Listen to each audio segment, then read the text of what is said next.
Hai guys, aku Fami.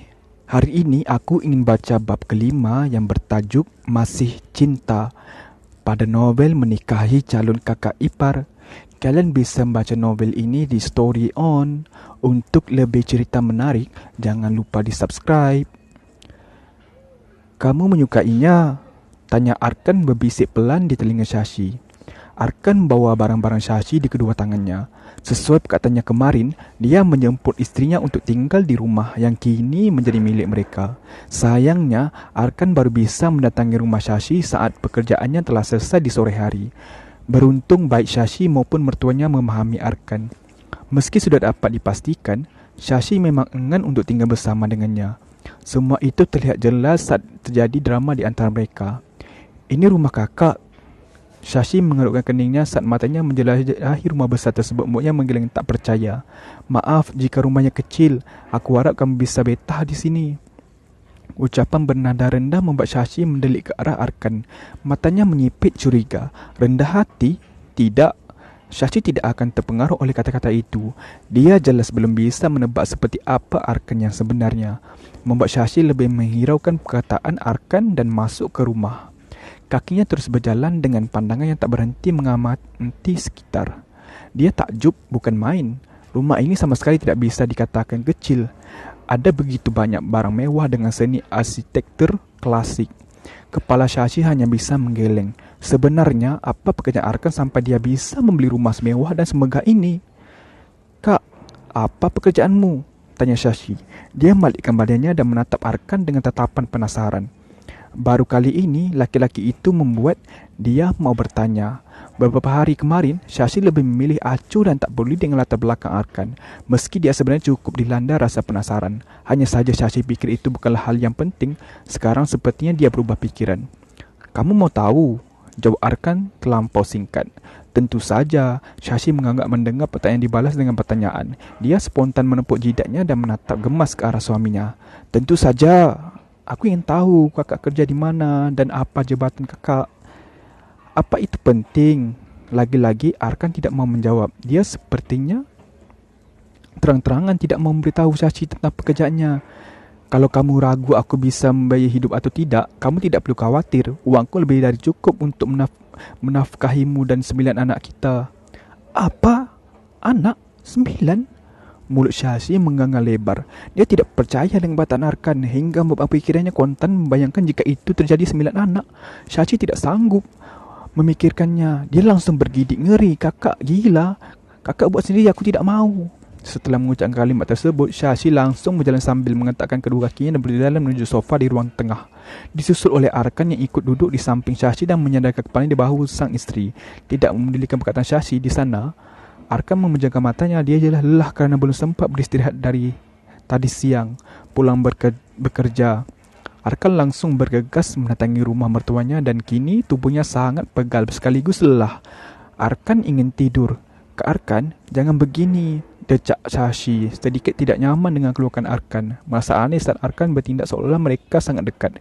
Kenal saja baru beberapa hari sebelumnya, Shashi juga tidak pernah melihat Arkan. Laki-laki itu adalah orang asing baginya. Tapi sepertinya Arkan tidak menganggap Shashi demikian. Biarkan aku tidur sebentar. Aku lelah, ucap Arkan tanpa membuka mata. Shashi hanya bisa mendengus dingin. Dia tidak punya pilihan lain selain membiarkan laki-laki itu. Namun, beberapa saat kemudian, dengkuran halus terdengar oleh telinganya, membuat Shashi menoleh dan menatap Arkan. Laki-laki itu tertidur. Padahal baru beberapa menit lalu, Arkan masih bicara dengannya. Sial, dia bukan bantal bisa-bisanya. Arkan malah tidur di bahunya. Shashi berusaha mencolek hidung mancung Arkan membangunkan laki-laki itu agar pindah ke kamarnya. Tapi tidur Arkan begitu pulas. Laki-laki itu bahkan sama sekali tidak terusik sedikit pun. Membuat Shashi kembali mengambil napas kasar. Namun setelah beberapa lama, Shashi mulai membiarkan dan dia menatap wajah Arkan. Matanya mengamati laki-laki itu dari jarak yang cukup dekat. Kelopak mata, hidung hingga bibirnya yang sedikit terbuka. Alis tebal dan tatapan mata tajam. Shashi ingat sangat Arkan menatapnya. Hal tersebut cukup membuat takut, tapi ketika bibir itu tersenyum, rasa takutnya langsung lenyap. Entah kenapa, senyum manis yang selalu tersinggung di bibir Arkan bisa memudarkan aura menakutkan dari laki-laki itu, membuatkan Arkan terlihat sangat ramah dan bersahabat. hingga mungkin semua orang menyukainya. Namun, sifat dominan dan otoriter jelasnya tidak bisa ditutupi. Apa dia benar mirip dengan Andrew? Benarkah dia kakaknya? Gumam Shashi tanpa berpaling dari wajah Arkan sedikit pun.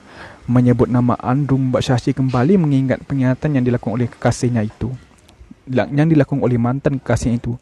Sampai dia dan keluarganya harus menanggung malu. Rasa kesal tentu masih sangat tertanam jelas dalam ingatannya. Tapi sekarang Shashi tidak mahu di mana dia bisa mencari mantan kekasihnya dan memberinya pelajaran. Lalu tidak boleh hidup tenang setelah apa yang laki-laki itu perbuat padanya. Malam harinya, Arkan terbangun, dia memasang otot lehernya terasa pegal. Sampai kemudian, Arkan menyadari jika dia tertidur di bahu Shashi.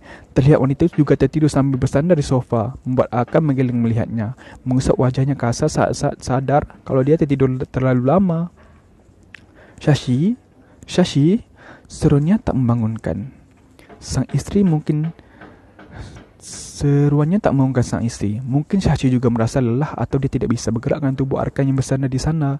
Barang-barang wanita itu pun belum dibereskan sama sekali, masih ada di tempatnya. Arkan terdiam beberapa saat untuk mengumpulkan nyawanya sambil dia kemudian beranjak dari sofa dan menatap Shashi sambil berkacak pinggang. Arkan sedikit meredahkan tubuhnya untuk meraih Shashi dan membawa wanita itu dalam gendongannya. Dia berjalan pelan menaiki tangga menuju lantai 2 sambil membawa Shashi. Wanita itu masih tertidur dan tidak bergerak sedikit pun. Begitu sampai, Arkan langsung mendorong pintu kamar dengan pelan menggunakan kaki. Dia sedikit kepayahan jika harus mendorongnya dengan tangan. Beruntung kamar itu sudah dibersihkan beberapa minggu lalu oleh orang suruhannya. Jadi kini Arkan dan Shashi akan tinggal di sana. Jelas saja rumah itu adalah rumah baru yang belum sempat Arkan tempati. Tidak ada orang selain mereka di sana. Para pelayannya akan bekerja mulai besok. Kamu sangat berat, Shashi. Arkan membesarkan napas kasar dan membaringkan tubuh Shashi di ranjang besar itu. Keringatnya tampak keluar. Dia seolah baru saja berolahraga saat memindahkan istri naik tangga. Dia terdiam sejenak dan mengatur napasnya, menyugarkan rambut hitamnya sebelum kemudian menarik selimut dan dari lemari untuk digunakan oleh Shashi. Dengan penuh perhatian, Arkan meliputi tubuh Shashi hingga menutupi leher. Setelahnya, Arkan berniat keluar untuk mengganti pakaian karena tidak mungkin dia mandi saat malam sudah larut. Namun, belum sempat Arkan melangkah, sebuah tangan menahannya, mencegah kepergian Arkan. Shashi tertidur gelisah. Cengkeraman tangannya begitu kuat hingga sebuah kata-kata terlontar dari mulutnya. Andrew, jangan pergi.